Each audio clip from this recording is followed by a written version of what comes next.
உங்களுக்கு இந்த உலகத்துல இருக்கிற ஒரே ஒரு சொல்யூஷன் எஜுகேஷன் மட்டும்தான். இந்த உலகத்துக்கு நீங்க பிரைட் ஆகணுமா, இந்த உலகத்துல நீங்க பிரகாசிக்கணுமா, உலகத்துக்கு உங்களை அடையாளப்படுத்திக் கொள்ளணுமா, இருக்கிற ஒரே ஒரு ஆப்ஷன் ஒன்லி எஜுகேஷன். அதால நீங்க வெளியே வந்து இந்த உலகத்துல பிரகாசிச்சீங்கடா அதை யாராலையும் பறிக்க இயலாது, அதை யாராலையும் அபியூஸ் பண்ண இயலாது, யாராலையும் களவெடுக்க இயலாது, ஒன்னும் செய்யலாது. அதுதான் பெர்மனன்ட் சொல்யூஷன். உங்களுக்கு இருக்கிற ஒன்றே ஒன்று.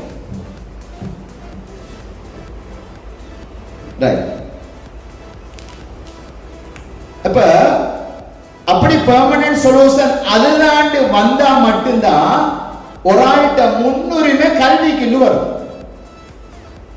என்னோட எதிர்காலம் கல்வி கூடாகத்தான் வெளியே வரணும்.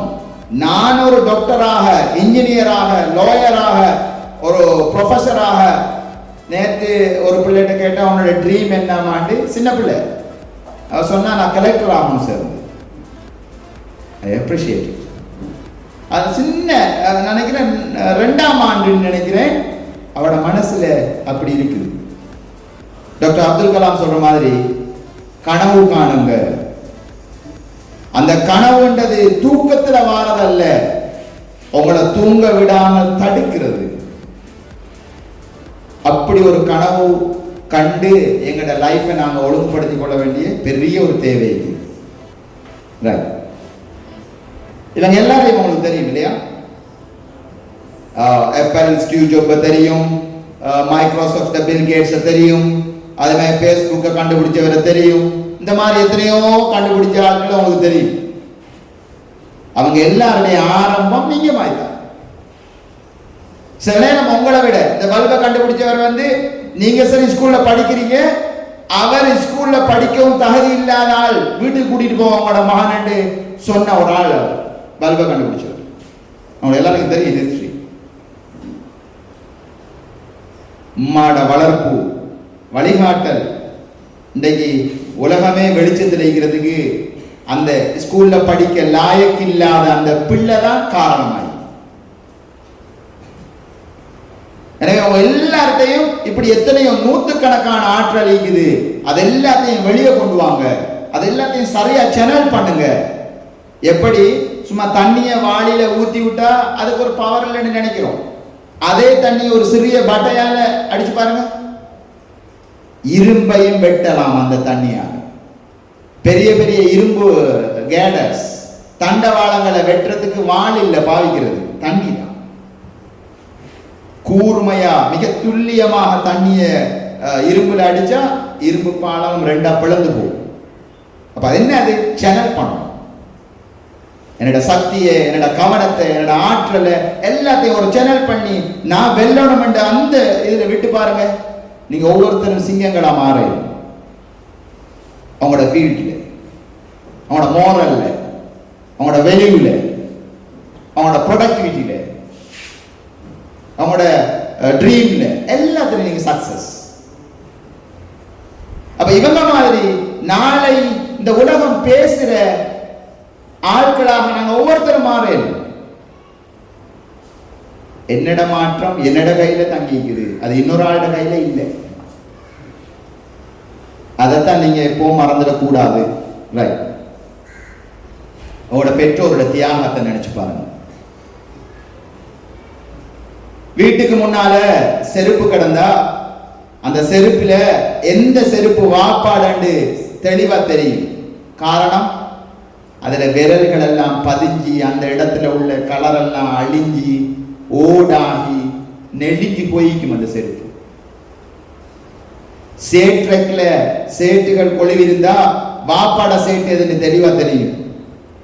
அது அயன் பண்ணிக்காது, நல்ல மெட்டீரியல் ஆயிக்காது, ஃபேட் ஆயிருக்கும். அப்படி ஓடா தேங்கி தேங்கி தேங்கி நாங்க அயன் மடியாம போடுறதுக்கான சேட்டும், நாங்க டைம் டு டைம் வாலிபாலுக்கு ஒரு ஷூ, ஸ்கூலுக்கு ஒரு ஷூ, இடையில ஒரு சாண்டல்ஸ் அண்ட் போடுறதுக்கு தேவையான செருப்பும் சாப்பாடும் உடுப்பும் அந்த ஓடு தேஞ்சி தேஞ்சி தேஞ்சி தான் எங்களுக்கு தருது. இந்த தியாகத்தை நினைச்சு பார்த்து இவங்களுக்கு நன்றி கடனாக ஐக்கிறதுக்கு நாங்க எங்களை மாத்திக்கொள்ளணும். அதே நேரம் இதை நீங்க மறந்துடாதீங்க, அதை பத்தி தான் நாங்க கதைக்க போறோம். தடைகள் உங்களுக்கு முன்னால நிறைய தடைகள் இருக்குது. முதலாவது தடை உங்களோட சின்ன சின்ன ஆசைகள். அதை சேனல் பண்ணுங்க. எந்த ஆசை இப்ப தேவை, எந்த ஆசை நாளைக்கு தேவை, ஒழுங்குபடுத்துங்க. உனக்கு முன்னால போன் உங்களை நிறைய அட்ராக்ஷன் பண்ணும். அந்த phone, laptop, internet, website, games, இன்னொரு பக்கம் போனா ட்ரக்ஸ், எல்லாம் எங்களை அட்ராக்ஷன் பண்ற. இன்னொரு வாயில சொன்னா டிஸ்ட்ராக்ஷன் பண்ற, எங்களை தடுக்குது, எங்களை பாதையில் எங்களுக்கு போக இல்லாம இருக்குது.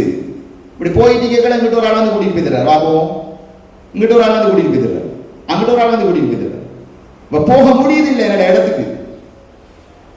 நீங்க மறந்துடக்கூடாது, நான் போக வேண்டிய இடத்துக்கு போகும்போது இடையில நிறைய பேர் வருவாங்க.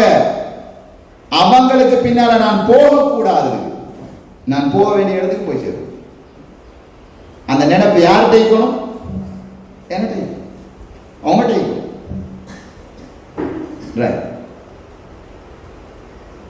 இதுக்கு அசையாம உங்களுக்கு தேவையான ரெண்டு முக்கியமான விஷயம்தான் தன்னம்பிக்கையும் முயற்சியும். முயற்சி ஒண்ணு செஞ்சு தோற்று போகலாம், ஆனா முயற்சி செய்யறது தோற்று போகலாது, நிப்பாட்டப்படையலாது. பல்பை கண்டுபிடிச்சவர் எத்தனாவது தடவையில பல்பு ப்ரொடக்ஷன் சரியா வந்தது எங்க எல்லாருக்கும் தெரியும். 999 தடவை ஃபெயில், 1000வது தடவை தான் பல்ப். அப்போ ஒவ்வொரு முறையும் அவரோட முயற்சி தோற்று போய்க்குது, ஆனா முயற்சி செய்யறத அவர் விடல. முதலாம் தவணையில உங்களோட மார்க்ஸ் கொஞ்சம் குறையலாம், ட்ரை பண்ணுங்க. ரெண்டாம் தவணையில குறையலாம், ட்ரை பண்ணுங்க. மூணாம் தவணையில குறையலாம், ட்ரை பண்ணுங்க. ட்ரை, அதுதான் மிக நல்ல ஒரு சாதனம். எனக்கு பக்கத்தில் எப்போ மீக்கிறது. விழுந்தா எங்கனையாவது நாங்க விழுகிறோம் இல்லையா? விழுந்தா எப்போவாது விழுந்த இடத்துல கடந்துக்கிட்டு ஐயோ நான் விழுந்துட்டேன், இதுக்கு அப்புறம் எனக்கு எழும்பவே இயலாது, நாங்கள் யாருமே இதுவரைக்கும் யாரையும் கூப்பிட்டதே இல்லை. விழுந்த உடனே காணாத மாதிரி எழும்பிடுவோம். அந்த ஒவ்வொரு அந்த எழும்புதல், அந்த எழும்பி நிற்கிறது, காண முன்னுக்கு எழும்பி நிற்கிற அந்த ஸ்பீட், உளுந்தா மட்டும் இல்லை, கல்வியிலே ஈக்கணும், ஒழுக்கத்திலே ஈக்கணும், பண்பாட்டிலே ஈக்கணும், ட்ரீம் அடையிறதுல ஈக்கணும். அது ஏன் உங்களால அதை ட்ரை பண்ணுங்க. அப்ப ஒழுங்குபடுத்த வேண்டிய ஏரியாக்கள் என்ன? நான் சுருக்கமா போறேன். ஒழுங்குபடுத்த வேண்டிய ஏரியாக்கள் 4. ஒண்ணு எங்கட சிந்தனை, எங்கட தாட்ஸ். அடுத்தது எங்கட எமோஷன்ஸ், உணர்வுகள். அதே மாதிரி எங்கட நடத்தைகள், அதே மாதிரி எங்கட வெளிப்படைகள், பிசிக்கல்ஸ். ஒவ்வொரு மனுஷன்டையும் இந்த 4 ஏரியாவை ஒழுங்குபடுத்தினாருண்டா, அந்த 4லையும் அவர் கவனமா இருந்தாருண்டா, அந்த 4க்கு நான் தான் பொறுப்பு, நான் சரியாயிக்கணும் என்று அவர் யோசிச்சாருண்டா, விஷயம் சரி. இதை நான் சில ஞாபகத்துக்காக போட்டிக்கிறேன். இஸ்லாத்துல நிழல்ல சிந்தனையை ஒழுங்குபடுத்தால் யார் தெரியுமா? அல்லாஹ்வுடைய பார்வையில மிருகத்தை விட மோசம். குர்ஆன் அதான் சொல்றது.